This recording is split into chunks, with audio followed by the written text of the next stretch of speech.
Well, hello, welcome to ILoveGay today. And as you can tell, it's Valentine's Day today. And we are here with a guest from Brooklyn, New York. We're here with Cason Crane. How are you? I'm great. I have a date with my husband planned tonight, so I'm very excited for that. Yeah. And he sent me some beautiful flowers, which is very sweet. So yeah, happy Valentine's Day. Isn't it nice to be spoiled? Yes, We I feel very spoiled. Hopefully, I can spoil him. I mean, I woke up, got the flowers. He got to work so early this morning, so uh, I've got some surprises for him later today. So, my husband's got to go out of town for the next few days, so we went last night. And so we had oh, and it was it was an amazing evening, and it was traipsing through all the snow that had just fallen for both of us because we're both in the Northeast and we got dumped on, and for me it's being from LA, it was still magical. oh, that's so nice. That's wonderful. But let's talk about you. And no, I find it amazing. I've thoroughly enjoyed. First of all, you came highly recommended from several folks that I know, that I've interviewed here in the past and so forth. And but they've all loved your story and how you tell it. But you're, as a business, you're an entrepreneur. You have a business called Explorer Cold Brew, and let's start with that and Yes. just tell us a little bit about that.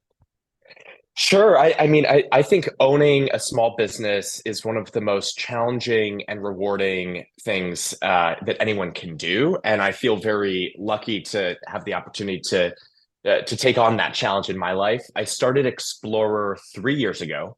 Yeah. And it was one of those moments, when you think of like the light bulb moment, that's actually what it was for me. I remember it was early COVID. I was in my apartment in Brooklyn with my husband, and he was like, Kason, you've got to switch to decaf. Like you are keeping me up all night, tossing and turning. No more caffeine, no more cold brew for you in the afternoon. If you want to drink cold brew, which I know you love, find a decaf. Yeah.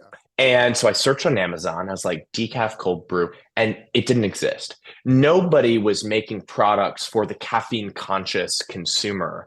Yeah. And I'm not a decaf only person, but I was like, surely, we should be able to choose our caffeine level for the time of day or for our own bodies. Everyone has a different sensitivity to it. And that didn't exist. It wasn't an option. It was sort of one size fits all. So I was like, I'm going to do this. And I had long been a lover of coffee and as a millennial, cold brew has a Yeah. special place in my heart. And that was 3 years ago. And I created with some of the world's most renowned coffee experts, also stuck in their houses or apartments around the world, took advantage of that silver lining and crafted an incredible premium organic and fair trade product. You can see behind me. I Yeah. obviously have my own stash here in four different caffeine levels, ranging from 99.9% caffeine free for those afternoons or evenings, or those pregnant moms or whoever it is, Yeah. all the way up to 300 milligrams per serving. So it's a full range. Yeah. And, we've done almost 5 million in sales in 3 years. And we're online, we're on Amazon, we're on Shopify.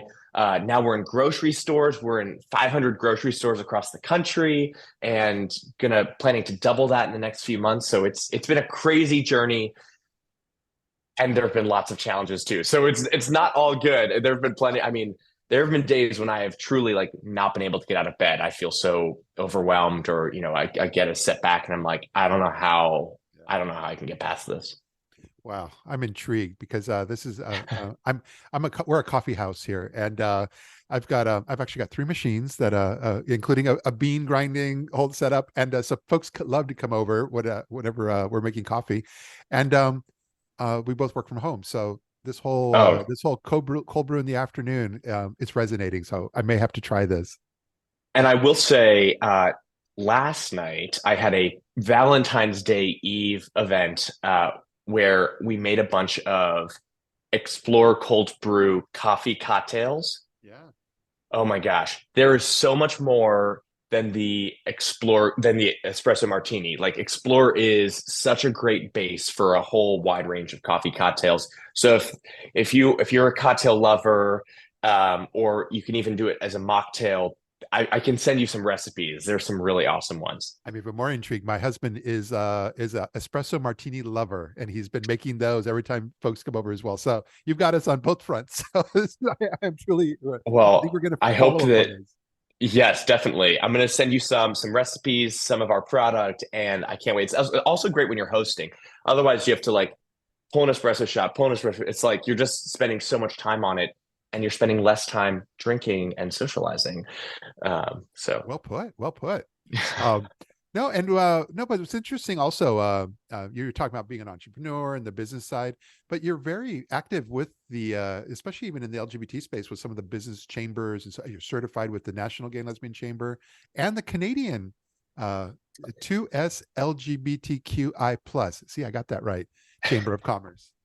Well, I mean, I think that I made a decision early on to be a certified LGBT business enterprise, and because we are LGBT owned and operated, and I thought, why not get that certification to, help.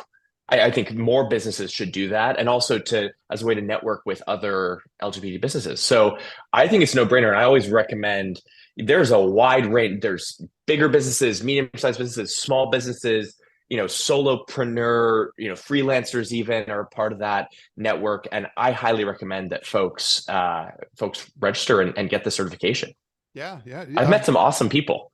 That's what I feel. Me too. And I've been to the national conference many years in a row. And but on a local level, I've actually, since we're both in the same general area, I've been involved with the New York NGLCC, but also the New Jersey and Philly chambers there also. So we're kind of like Oh, surrounded by some cool. really strong LGBT chambers.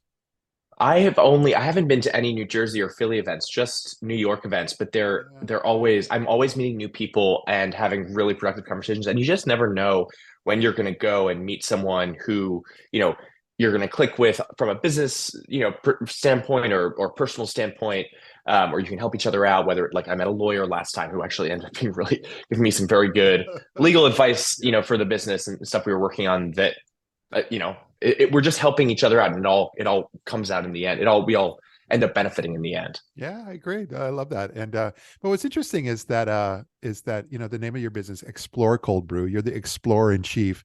But even from your website, but you've got quite a backstory when it comes to all that, and even how you discovered coffee in your life. Yeah, I mean, so the Explorer name really has two meanings. For me personally, I've always felt a bit of like an explorer, being explorer sort of part of my DNA.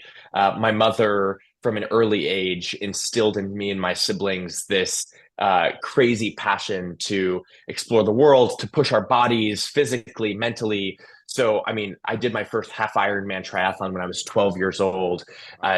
Traveled to over 100 countries around the world, including places like North Korea and Iran. So that was the way my parents chose to, invest in their kids. I was very lucky to have all these crazy opportunities. And I've tried to make the most of them. And throughout that, coffee was always my adventure fuel, whether it was, whether it was taking on an Ironman or an endurance race or just traveling around the world. And so the first side is personal, but the second side is that, I want this coffee to not just fuel my day, but to fuel whatever adventures and explorations that our customers are taking on in their lives, which doesn't have to be an Ironman like it might be for me, or traveling to a different country. It could just be learning a new hobby, or just getting out of bed and taking on another day at work or another day, in the life. So there's a whole lot of ways that you can be an explorer in your own life. But our coffee, I'd like to believe that it's that fuel for you, whoever you are, wherever you are, whatever you're doing. And then, but in addition, you left out that you climbed Mount Everest and the Seven Summits. I did. I did. It's not that I, no, I mean, it's not like I don't like talking about Everest and the Seven Summits. I mean, the Seven Summits is, for those who don't know, it's the highest mountain on each of the seven continents. Yep. So it's Everest, Denali in Alaska, which is actually a really challenging, very physically demanding peak.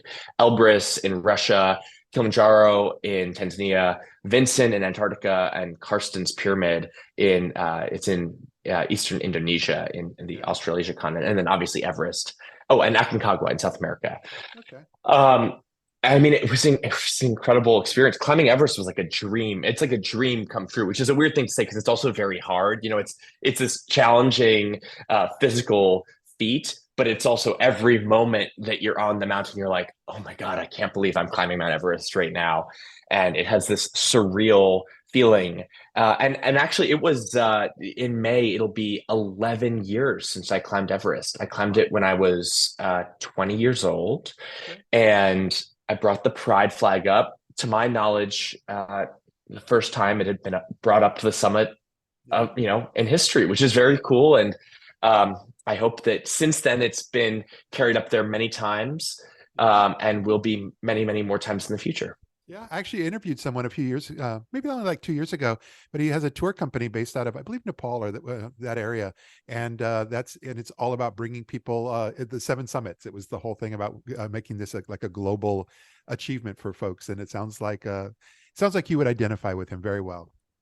Yeah, I mean, I think climbing, it's just such an amazing way. Mountaineering is an amazing way to experience nature, to push yourself, to operate as a team. I mean, I mean, I, every like, well, there are solo climbers. I personally wouldn't recommend that. Obviously, it's less safe, but also there's a lot of joy and mutual support you can get. Could just always think back to the amazing experiences I had and the gratitude I have to my Sherpa, Forba Tenzing, who I climbed Everest with, and just an incredible guy. And we bonded so much. And so if you're thinking about it, I recommend going out there. It's an incredible bonding experience, and you'll create unforgettable memories Yeah.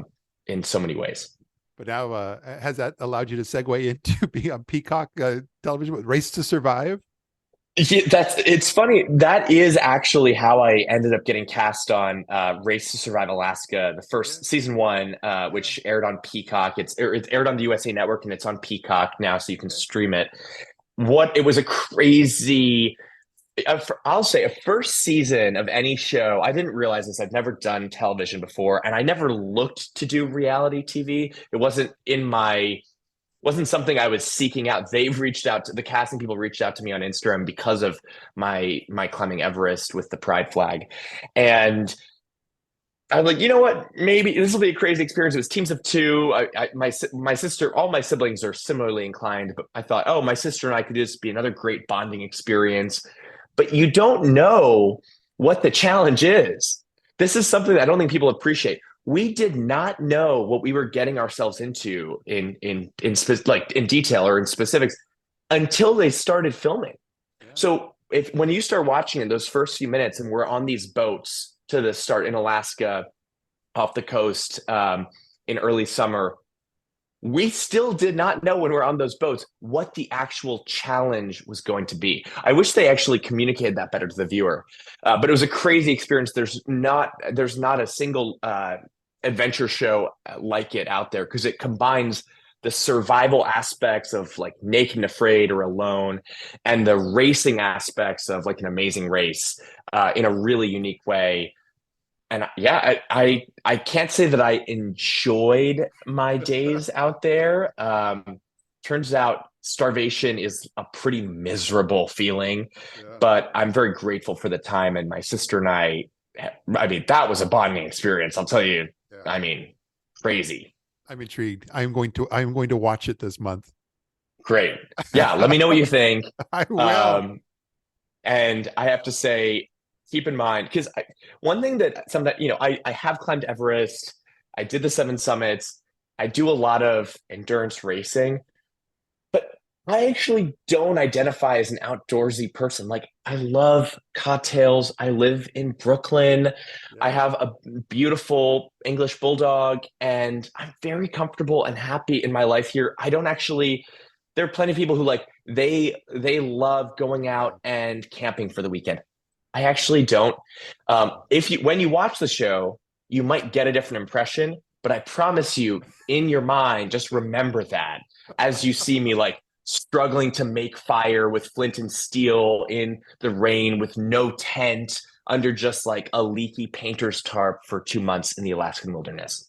Well, they'll be able to find it all. I'm going to make sure when we post this that we link to all your social media and websites through for Explorer Cold Brew, but also for you personally, so that because you're very good on social media and you've got all this out there.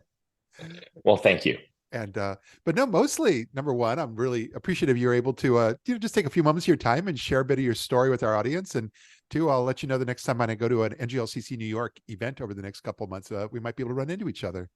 Yeah, that'd be great. And I do things other than like Iron Mans and stuff. Like I love theater and I have Yeah, other yeah. interests, and so maybe we can hang out not in an outdoorsy way here in the city next time.